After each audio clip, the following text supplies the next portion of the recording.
Hello once again, it's Nick Nielsen here along with Craig Bird here at the Southeast Military Museum for another little history lesson here about Remembrance Day and a lot of the military history here in Southeast Saskatchewan. And as you can see right now, we've got a couple more of the colors here to talk about today. So Craig, what can you tell us about these? Well, these are the colors for the 152nd Battalion, World War I. And we were on a little bit of a hunt here back actually before the museum got up and running. I was doing some history research on the area just to see what units were recruited out of this area back in 1914, 1915, and found that Estevan actually had the colors for the 152nd here in Estevan, and the display case that's up on the back wall actually used to house them, and they were gone.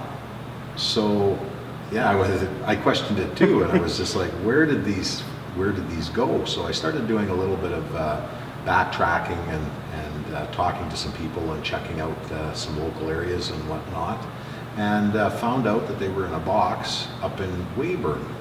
Oh, really? Yeah, so I had a friend of mine who is involved with the Weyburn Legion do some poking around for me, and we actually found them in Weyburn. In conversation with the people that had them up in Weyburn, we ended up getting them back here to put on display. So we took them out of their box and actually are doing a history presentation. We did a little bit of a Vimy presentation with them where we rededicated the colors here to the Legion in Estevan, and we're proud to have them and keep the memory of the men that served in World War I. Keep their memory alive.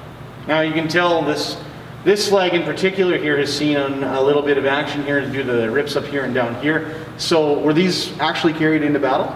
No, they stopped doing that back in the 1800s, but they were used during ceremonial devices, and they were also carried at Remembrance Day services after World War I as well. And again, because they weren't really looked after, they were tucked away in boxes, they weren't looked after as they should. So fortunately we were able to get a hold of them and put them in cases here so that they're properly displayed and hopefully no more damage occurs to them. I see. So lots of history behind these flags here as well. If you want to learn more about them, of course, just talk to Craig and make an appointment here to come down to the Southeast Military Museum, and he'll gladly give you a look at things. Now, of course, there's the location here in Estevan, and our next video that you see is actually going to be on location outside of town where you have things set up at your place as well, Craig. So thank you for welcoming us out there in advance, and thank you for the history lesson today. Make sure you check in on discoverestevan.com tomorrow, where we'll have another lesson for you again.